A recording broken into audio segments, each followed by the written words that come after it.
یو کس د ابي هارون مکفوف نمیږي هغه یې راغلم خپل امام ته شپږم امام ته راغلم کېناستلم مونه مولا پوښتنه وکړه چې ابي مکفوف خبر شوی یم چې ته د ما نیکه حسین متام کې ذکرې کوي ته د ما نیکه حسین متام کې ذکرې کوي ته ذاکر د حسین یې ته د اشعار الویلي ما ورته وویل چې مولا ما ته دي چې ابي مکفوف داسې وکړه مغه طرز کې مغه انداز کې مغې طریقې سره چې کوم خپلې قبیلې کې الویلي مغې طریقې سره ما ته ذکرې وکړه مقصد یې څه مولا مولا ته یې ونه شرمېږي چې دلته امام صادق ناست دی ما نه وشرمېږي طرز بدل کړي انداز بدل کړي مغه ساده طریقه مغه لهجه مغه انداز کوم انداز کې ته خپلې قبیلې کې خپل کلي وطن ولس کې خلکو ته د امام نیکه حسین متام کوي ذکرې کوي مغه شی ذکرې لږه ما ته وکړه ما شی ذکرې لږه ما ته وکړه هغه دې څه پاڅېدم اشعار مو ولویستل ذکرې مو وکړه مرثیه مو ولویسته ومو لیدو امام کلاکه کلاکه وژړېده شپږم امام کلاکه کلاکه وژړېدو سترګې مو غړولې اوښکې کار ته مبارکې ږیرې باندې ونې روانې دي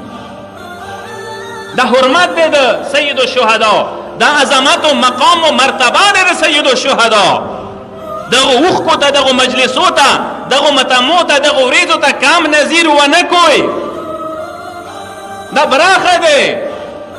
دا براخه هر چا ته نه نصیبېږي دی براخی ته ضروری نه است سر ډیګری در سره وي تعلیم یافته وي دولتمند وي نامې جامې والا وي مولا سره نامې جامې نه چلیږي ملنګې چلیږي فقیرې اوسه چلیږي عاجزۍ چلیږي دلته صورت عاجزۍ در کې وي صورت انکسارۍ در کې وي صورت معرفت در کې وي صورت مودت در کې وي صورت د زړه کنیکشن میلاوي مولا سره اندوره تالته نږدې اندوره دغه خپلو مجلسو ته رغاړي کمیت شاعر و امام ته راغللو اشعار یې ولویستل مولا یې وژړولو مولا ورته وروسته جمله دا ادا کړه اللهم اغفر لی کمیت ما قدم واخر وما سر واعلن وعتی حتی یرضا مولا دی ای څه خدایا کمیت دا ذاکر د حسین ته وبخکې ایدی گذشته گناهان آینده گناهان پټي گناهان څرګند گناهان خدایا دوره ویر کې ته دا راضي شي دا د ذاکر مقام چی شي واجب نه ده ذاکر حسین مرتبه چی شي واجب نه ده ذکر حسین واجب نه ده وشه دا ذکر قیمتي ده دا وینا قیمتي ده دا نامې قیمتي دي دا مجلسونه قیمتي دي ځکه د دغه مجلسو دور عظمت دي ذاکرې دور عظمت ده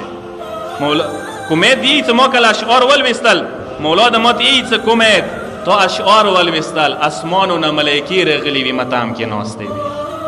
نزا لګاوه کومه تو اشعار ولوستل دغ مجلس ته اسمانونه ملائکی رغلی وي موسی شامل شولي موسی دغ متام کې کېناستلې شوړاونې وکړلې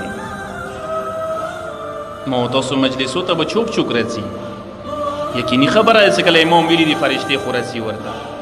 زمانه امام ورته راځي بیبي ورته راځي نو کم از کم دالته چې کله مجلس کې ورمنه ناسته ده امامان ورکی حاضر دی سجاد مولا ورکی خدمت کئی فرشتے ورکی موجودی دی نو داغا نستائیں پسیدائیں آداب و حرمت پکار دے فارق وکی ماوتاسو پکار دے دیشی دیر زیاد خیال وسطو که مجلس احترام زو نکم تی ونکی بیا بی چوک کر